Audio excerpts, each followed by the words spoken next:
안녕하세요. 저는 SK 하이닉스 이건재 TL이라고 하고요. 식사 맛있게 하셨나요?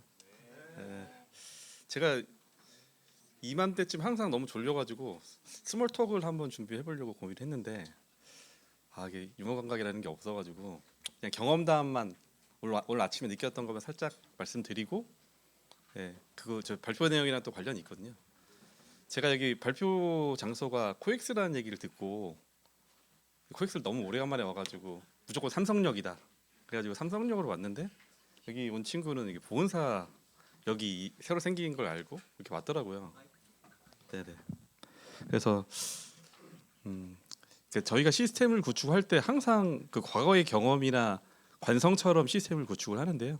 저희 사례가 어떤 의미냐면은 과거의 관성에서 약간의 아이디어를 냈을 때 어떻게 시스템이 달라지는지에 대해서 좀 소개해드리고자 준비를 했습니다. 아까 그 비정형 데이터 처리 측면에서 그 트리노 아까 파이플러스랑 비슷한 면이 있는데요. 트리노 파이플러스가 최근에 조금 이게 어찌 보면 구축이 됐고 저희는 이제 스파크라고 하는 시스템을 이용해서 최종 AI 시스템 적용까지 다 적용을 해보는 엔드 투 엔드로 적용한 사례라고 보시면 될 것 같고요. 스파크는 다 많이 아시잖아요. 빅데이터를 활용하시면. 근데 저희가 스파크를 활용했던 이유는 일단은 성능이 워낙 좋았고 또 하나는 가장 큰 이유는 공짜였기 때문에 스파크를 썼거든요. 더 물론 좋은 비싼 걸 사면 더 좋은 것도 있을 수도 있겠지만 그래서 저희 스파크를 적용을 했고 비정형 데이터는 아까 그 김현우 TL님이 좀 설명하셨던 것처럼 어찌 보면은 DB에 있지 않는 형태의 데이터 프레임과 다른 데이터라고 그냥 대략적으로 보시면 크게 무리가 없을 것 같습니다.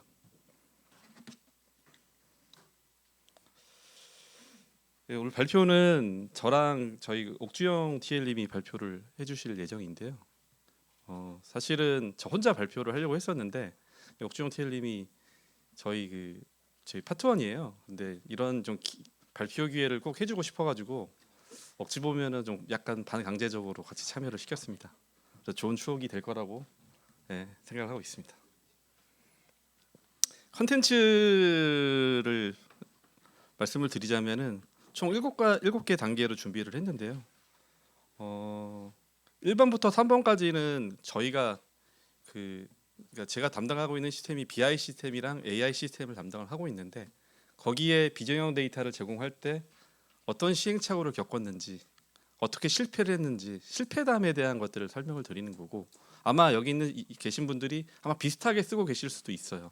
왜냐하면 전통적인 엔터프라이즈 방식으로 저희가 구축을 해봤기 때문에 그리고 4번부터 7번까지는 저희가 아까 말씀드린 것처럼 한 단계 아이디어를 했을 때 어떻게 개선이 되는지 그 부분을 좀 설명을 그 뒷부분은 옥주영 TL님이 설명을 좀 드리도록 하겠습니다. 이 아키텍처라기보다는 요 플로우는 뭐냐면 어찌 보면 반도체 부분이거든요. 여기 보시면은 반도체가 실제적으로 연구 개발을 한 다음에 팹이라고 하는 게 제조 시설입니다. 제조를 하고 테스트를 하고 그 다음에 백엔드라고 하는 공정을 지난 다음에 고객한테 넘어가게 되는데요. 이 사이에 데이터들이 많이 발생을 하게 됩니다. 근데 자사는 메시지 형태를 팁코에서 제공하는 팁 랑데뷰라고 하는 메시지 형태로 전송을 하고 있는데요.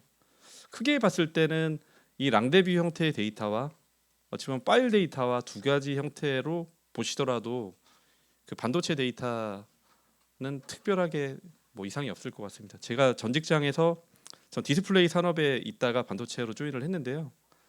디스플레이 산업도 크게 다르지 않았습니다. 거의 똑같았고 다만 이 메시지 형태라고 하는 거는 중간에 있는 미드웨어의 메시지인데요. 어쩌면 데이터 포맷이 좀 규약화돼 있습니다. XML이나 제이슨 형태로 데이터를 보내게 돼 있기 때문에 반정형 데이터 형태이고 그러기 때문에 아주 큰 데이터를 처리를 못해요. 그렇기 때문에 좀 빅데이터 처리하는 부분들은 메시지 형태로 보낼 수가 없기 때문에 파일 형태로 장비에서 데이터를 남기고 있고 이런 형태의 데이터를 처리를 하고 있는데 좀 이따 설명을 대략적으로 감을 좀 잡기 위한 것들을 설명을 좀 드릴게요. 그래서 이 비정형 데이터와 정형 데이터가 있는데 이런 데이터를 저희가 분석을 해서 뭐 수율을 올린다거나 아니면 뭐 분량률을 개선한다거나 이런 작업들을 하고 있습니다. 사용자가 원하는 데이터, 아까 비저용 데이터의 데이터 포맷 한 번도 보신 적 없는데, 이게 실제적으로 저희 지금 그 SK 하이닉스에서 올라오는 장비에 있는 데이터 포맷입니다. 이게 보통 저희는 반도체를 생산하니까요, 이렇게 웨이퍼 모양으로 데이터를 생산하는 경우가 많거든요. 그래서 실제적으로 이게 파라미터가 있고, 이 파라미터의 값이 이렇게 표시가 되고 쭉쭉쭉쭉쭉 돼서 반도체 모양으로 데이터가 생성되는 포맷도 있는데요. 이런 형태 말고 다른 형태도 있지만, 이런 형태로 있으면은 데이터를 당연히 우리 그 데이터 분석가들은 가장 이해하기 편한 형태, DB 형태, 데이터 프레임 형태로 바꾸고 싶어 하시잖아요. 그것들을 이렇게 바꾸기를 우리는 원하고 있고, 그다음에 이게 전통적인 방식들인데요. 데이터 엔지니어한테 그 뭐 현업 엔지니어든 이렇게 요청을 할 때 이런 데이터를 데이터베이스에서 보고 싶습니다라고 하는 것들을 많이 하잖아요. 왜 데이터베이스에 보관하냐면, 데이터베이스에 보관이 됐을 때 그 시스템에서 핸들링하기가 너무 편한 거죠. 그래서 그러다 보니까 우리는 전통적으로 이렇게 DB에 데이터를 적재를 많이 했었는데, 이게 다 실패담입니다. 저희가 처음에는 오라클 같은 DB 형태의 데이터를 이렇게 적재를 했는데요. 이런 데이터를 데이터 프레임 형태로 바꿔 보니까 사이즈가 2배가 아니라 거의 한 10배 이상 증가를 하는. 그러니까 데이터 만약에 이게 1기가면 이게 데이터 프레임으로 바꾸면 10기가가 되는 부분이 있어요. 그리고 그다음에 이 DB 데이터를 적재하게 되면, 지금 저희가 데이터가 거의 페타바이트급 데이터 같은 큰 데이터가 발생을 하고 있는데, 이 데이터를 오라클에다가 적재했다고 보시면은 엄청나게 돈이 많이 들 거거든요. 그래서 이거 저희 하다가 실패했습니다. 그래서 그 다음번에 고민해봤던 거는 뭐였냐면, 이것도 오라클에서 실패했던 이유긴 한데요. 앞에 있는 그 아까 그 파일 포맷이 계속 바뀝니다. 특히 제품이 달라지면 계속 바뀌다 보니까 저희가 그 파일 파싱하는 부분들을 계속 변경을 해줘야 되다 보니까 너무 힘든 부분이 많거든요.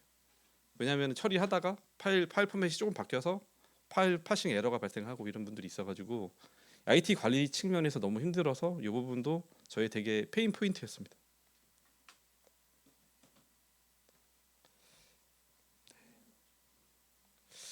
그리고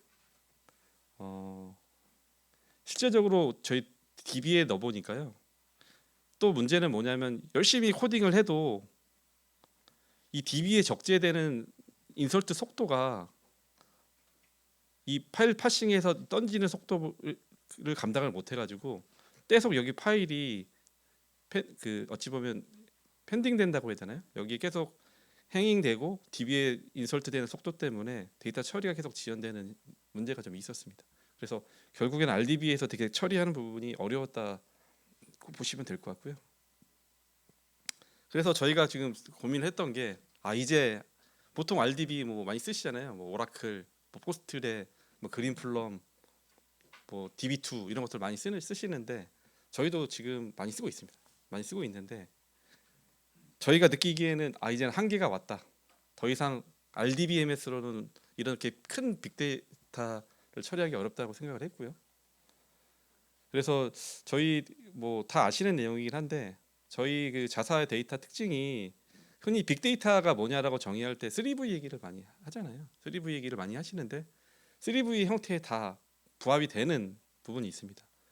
데이터량도 많고, 그다음에 입출력 속도도 많고, 데이터도 계속 변하고, 그리고 최근에 또 이제 저희가 그 반도체 경기가 좀 안 좋다 보니까 다양한 비즈니스를 좀 참여를 하고 있는데, 오토모티브 그 차량용 반도체 같은 경우에는 보통 데이터를 10년 이상 보관을 해달라고 요청을 합니다. 왜 그러냐면은 차량은 안전과 사람의 목숨과 관련이 돼 있잖아요. 그러다 보니까 데이터에 대한 보관이 기본적으로 이제 그 오토모티브를 요청하는 회사에서 10년 이상 요청을 하고 있고, 그다음에 빠른 데이터가 필요하다고 하는 부분은 뭐냐면, 저희가 연구 개발을 해서 빨리 램프업 할 때까지 그 시간을 줄이면 수천억의 돈에 좀 절감이 되다 보니까 그 반도체 산업 데이터 특성을 봤을 때는 이렇게 큰 비정형의 데이터는 한계가 왔다라고 판단을 했고, 그래서 엔터프라이즈 환경이라고 저희가 주로 사용하는 환경이라고 하는 부분이 저는 RDB였어요. RDBMS였고 저희도 SK하이닉스도 그 DB 비중으로 보면 오라클이 90% 이상입니다. 근데 이런 비정형 데이터나 빅데이터는 좀 맞지 않는다고 판단을 했고 그래서 그 다음번에 저희가 노력했던 사례가 있는데요. 이제 저희가 생각했을 때는 이게 저희가 그린플럼이라고 하는 DB를 사용했을 때 썼던 방법이에요. 지금은 그린플럼 걷어냈습니다. 어떻게 처리를 했냐면 DB에 처음에 보통 이렇게 들어가 있어요. 웨이퍼 1번에 파라미터가 10이고 웨이퍼 1번에 파라미터 B가 뭐 이런 식으로 DB 형태가 들어가 있는데 이게 로우수가 되게 많이 늘어나잖아요. 그래서 데이터 좀 줄여보자. 그래서 생각했던 게 어레이로 넣으면 될 거다. 그래서 어레이로 이렇게 넣었어요. 1번 웨이퍼는 파라미터 A, B, C, D 밸류는 10, 11, 12, 13 2번 웨이퍼는 이렇게 해서 DB 자체는 되게 이제 딱 슬림하게 잘 적재가 됐거든요. 근데 이렇게 적재된 데이터를 이제 예를 들어서 BI 툴이랑 연동해서 쓰려고 하면 이런 어레이 형태 데이터를 보통 BI 툴이 다 인식을 못해요. 그래서 언네스트라고 해가지고 이 어레이를 푸는 펑션을 보통 쓰거든요. 이 펑션을 쓰는 순간 데이터가 다시 이렇게 바뀌는 문제가 또 발생합니다. 그러면 우리 그 AI 분석하시는 분석가들은 피처가 컬럼이기를 원하시잖아요. 피처가 컬럼이 원하시면 A, B, C, D 이렇게 되면 분석을 못하기 때문에 이걸 다시 피버팅을 합니다. 그러면 그 파이썬에서 피벗 해보셔서 알겠지만은 로우수가 많을수록 피벗 성능이 엄청나게 느려지거든요. 그래서 결국에는 요거 이렇게 될 때 또 문제 그 좀 힘들었고 이렇게 된 것들을 JDBC로 이렇게 파이썬으로 던져줄 때 JDBC 특징이 뭐 초당 데이터를 이렇게 잘라서 제공하거든요. 시리얼하게. 그러면 만약에 100만 건을 제공한다고 하면 1초에 10,000건을 제공한다고 하면 100초가 걸리는 거예요. 예를 들어서. 그렇기 때문에 그런 이슈가 좀 있어서 이 부분도 어레이 형태로 제공한다고 해도 이게 쓰기가 쉽지 않겠구나 해서 네, 이 형태도 지금 저희가 처음에 적용했다가 포기를 했습니다. 실패담입니다. 실패담이고 그 다음에 이제 빅데이터 하니까 이제 여기 다 오셔서 알겠지만은 하도 노란 코끼리가 항상 모든 세미나에 한 5년 전쯤이라고 해야 되나요? 그게 항상 나왔었는데 저희도 그 하둡에 대한 지식이 없었고 그 다음에 그냥 그때 당시에 제일 유명했던 게 HBase가 유행이었었어요. 또 그래서 HBase 형태로 데이터를 이렇게 적재를 해봤는데 HBase 같은 경우에는 저희가 실제 HBase 같은 형태로 H 파일로 저장해보고 서비스를 해봤는데 그 실제적으로 그 HBase가 주장하는 형태의 퍼포먼스가 나오지 않았고 이거 뭐 저만의 생각이기 때문에 저의 경험담이 아닐 수 있습니다. 저희가 기술력이 부족할 수도 있으니까요. 그러니까 아주 수많은 페타데이터 중에 일정 데이터를 찾아내는 건 되게 효과적이었거든요. 예를 들어서 뭐 10,000노, 100,000노, 100,000노 이렇게 찾는 건 되게 효과적이었는데 한 번에 많은 양의 데이터를 이렇게 뭐 예를 들어서 1억노, 2억노를 뽑아내려고 했을 때 이 HBase가 자꾸 죽는 현상이 많이 발생을 해서 저희 이 부분도 SQL 화습 중에 그 아마 이 그 HBase를 쓸 때 SQL을 쓰기 위해서 아파치 피닉스와 연동을 했었는데요. 얘의 문제일 수도 있고 얘의 문제일 수도 있는데 전체적으로 조회 현상이 그렇게 빠르지 않았습니다. 그래서 저희는 HBase를 현재 쓰고 있지 않고 그다음에 HBase를 쓴다 하더라도 결국에서는 그 데이터 활용할 때 똑같이 아까 데이터 피벗 처리가 필요했기 때문에 이 데이터 피벗이 가장 골치가 아팠습니다. 그냥 간단하잖아요. 느낌상으로는 피벗 하면 되지. 근데 이게 어떻게 큰 데이터를 피벗 하면 될지에 대해서 이게 되게 고민이 많았고 시간이 조금 있으니까 이 부분 살짝만 데이터가 얼마나 저희가 반도체에서 많은지를 설명을 좀 드리자면 요 다이가 보통 한 2,000 다이 정도 하거든요. 그러면 2,000 다이라고 하면 2,000 로가 있는 거예요. 근데 파라미터가 보통 저희가 1,000개는 되거든요. 그러면 2,000 곱하기 1,000이기 때문에 200만 개거든요. 그러면 기본적으로 200만 한 웨이퍼당 200만 개 이상이 나고요. 그 다음에 한 낫이 25개니까 2,500만 개. 그 다음에 하루치가 100낫은 되기 때문에 25억 개 로가 기본적으로 250로 정도가 250억 로 정도가 이런 그 웨이퍼 테스트 데이터를 조회하는데 하루치 데이터가 한 250로 정도가 돼요. 그렇기 때문에 수조 개 로를 분석할 일이 항상 뭐 부지기수이기 때문에 그만큼 큰 데이터를 이렇게 RDB나 기존 기술로 활용했을 때 좀 어려웠다라고 보시면 될 것 같고, 아까 이제 이 프레스토도 저희가 써봤는데요. HBase로 더 이상 안 되기 때문에 이제 HDFS를 쓰자 해서 저희가 데이터는 이제 하이브 형태 HDFS로 넣고 임팔라랑 프레스토라고 하는 서비스를 해서 서비스를 해봤습니다. 근데 이때 문제 뭐냐면은 또 피벗 문제가 똑같이 발생을 했고요. 제가 생각하는 할 때는 SQL이라고 하는 언어가 DB를 조회할 수 있게 되게 쉽게 할 수 있는 언어긴 한데 아까 수십억, 수백억, 수조 개의 데이터를 아주 그 디테일하게 핸들링하기에는 SQL이 너무 좀 떨어져요.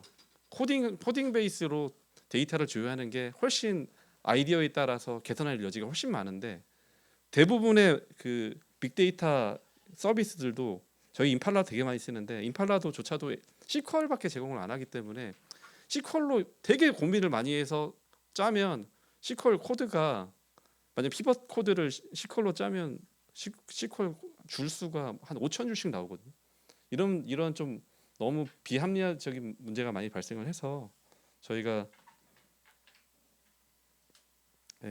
아이디어를 고민을 많이 했고 그다음에 뒷부분에 아이디어가 나오는데 뭐 프레스토를 써서 똑같이 어레이로 또 해봤는데 아까 어레이로 똑같이 맵 펑션이나 이런 어레이를 쓴다 하더라도 똑같이 아까 그린플럼의 문제랑 동일하게 발생을 했고 결국에 프레스토나 임팔라나 가장 큰 문제는 JDBC를 통해서 데이터를 전달을 받아야 되기 때문에 외부에서 데이터 만약에 파이썬에서 쓴다고 하면 이 JDBC의 성능에 큰 데이터를 제공하는 성능이 너무 많은 영향을 받습니다. 그래서 성능이 많이 떨어지는 문제에 대해서 해결할 방법을 못 찾았고 저희가 아이디어 부분은 이 부분은 옥주영 팀이 설명해 주실 텐데요. 네. 이 부분을 이용해서 정말 큰 성능을 받고 안정적 일단 성능 개선도 됐지만 시스템이 잘 죽지 않는다.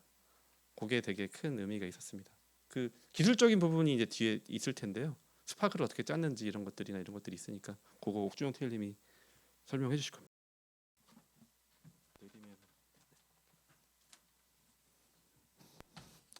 네, 안녕하세요. 같은 팀의 옥주영 TL이라고 합니다. 일단 이 아이디어 자체는 저희가 그 반도체 데이터의 로우 데이터라고 하는 로우 파일 자체, 아까 웨이퍼 모양의 파일 있잖아요. 그 파일은 특정 연수 이상, 10년 이상, 뭐 15년 이상 이렇게 다 보관을 해야 되거든요. 그 보관을 위해서 저희는 그 로우 파일 자체를 오브젝트 스토리지 형태로 해서 현재 적재를 하고 있습니다. 일단 아이디어로 제가 생각했었던 거는 이 로우 파일 자체가 적재가 되는데 왜 또 피벗을 해서 저장을 하고 DB에 언피벗을 해서 저장을 해서 이걸 엄청 큰 데이터 형태로 보관을 하는지 이게 조금 이해가 안 되는 부분이 있었는데 물론 그렇게 하는 게 그 데이터가 어느 정도 적을 때 한 1년 정도 한 달에도 1년? 1년, 2년 정도 데이터 자체는 그렇게 하는 경우가 속도가 나오기 때문에 유효한 측면이 있었고요. 그런데 이게 뭐 2년, 3년 이렇게 데이터가 많아지면 많아질수록 요즘 데이터가 반도체 공정이 높아지면서 데이터가 엄청 커지거든요. 그런 문제들 때문에 이 로우 파일을 그대로 실시간으로 펼쳐서 보내주면 되지 않을까 하는 데에서 아이디어가 있었습니다. 일단 뒷부분 발표 자료 부분에 서비스 구조가 딱히 없어가지고 제가 추가적으로 설명드릴 부분이 있는데요. 일단 저희가 이 서비스를 만들면서 중점을 뒀던 부분들이 있습니다. 사용자들이 어쨌든 서비스를 활용하기 때문에 사용하기 쉬워야 되고 그리고 속도도 빠르게 나와야 된다. 여기에 중심을 뒀었고요. 그래서 실제 그 API 서비스 형태를 제공하게 되면서 이제 로우 파일을 검색하고 전처리하는 방식, 그리고 파일의 마지막 결과를 전송하는 방식 등을 같이 API로 호출할 때 보내게 되면 이제 스팍을 활용해서 많은 파일을 이제 한 번에 처리를 해서 전송할 수 있게끔 이런 형태로 구현을 했습니다. 일단 시스템 구현 쪽에서 보면은 저희는 이제 실제 파일을 많이 조회하지 않아도 될 경우 이럴 때는 스몰 데이터 콜이라고 해서 오브젝트 스토리지에서 물론 데이터는 가져오지만 실제 컨테이너 내부 API 서비스 단일 컨테이너에서 처리를 해서 바로 전송을 해주게끔 구현을 했고요.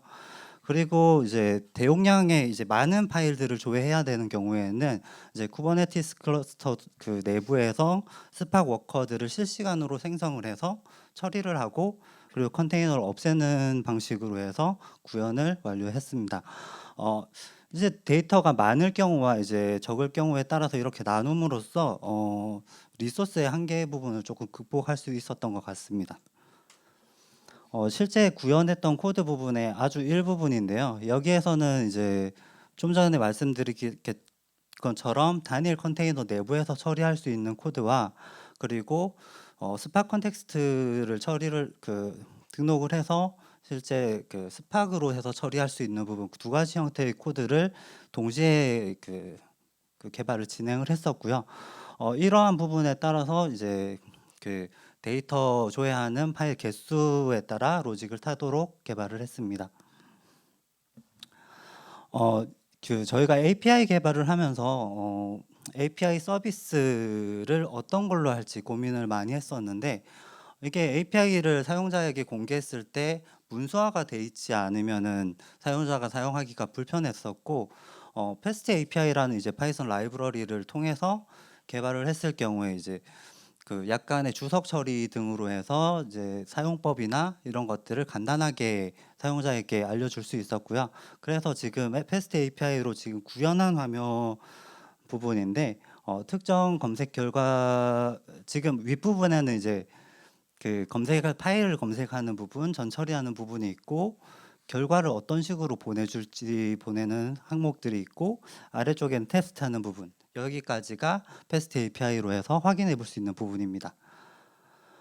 그리고 추가적으로 이제 사용자들이 많이 있고 동일한 파일을 조회하는 경우도 가끔 있기 때문에 이러한 부분에 대해서 처리를 조금 더 이제 리소스 낭비를 줄이고 속도를 빠르게 하기 위해서 레디스 캐시를 사용을 해서 동일한 API 요청 같은 경우에는 캐시에서 데이터를 확인을 하고 캐시에서 바로 전송을 할 수 있도록 그런 식으로 개발을 했었습니다. 지금 같은 경우에는 우측에 보이는 부분처럼 API 형태로 제공을 하기 때문에 사용자들이 API로 바로 콜을 해서 데이터를 가져올 수 있는 방법이 있고 그리고 지금 현업에서 이제 데이터를 분석을 할 때 코드를 정말 아예 못 하시는 분들도 있기 때문에 그런 경우에는 UI 형태로 제공을 해서 전부 API를 연동을 해서 사용자가 간편하게 데이터를 조회할 수 있도록 구현을 했습니다. 이렇게 저희가 시스템을 구현을 하면서 효과로는 일단 데이터를 적재하는 부분을 조금 줄일 수 있었다는 부분이 있을 수 있을 것 같고요. 거기에 따라서 이제 RDB로 했으면은 엄청 큰 그 스토리지가 필요했을 것 같고 그리고 100억 이상의 비용이 들었을 걸로 예상이 됩니다. 그리고 정성적으로 봤을 때 이렇게 데이터를 큰 데이터까지 다 제공을 하면서 이제 좀 더 큰 데이터를 분석을 할 수 있도록 환경을 제공해 줄 수 있다는 데 있습니다. 일단 제 발표는 여기까지로 마치겠습니다. 감사합니다.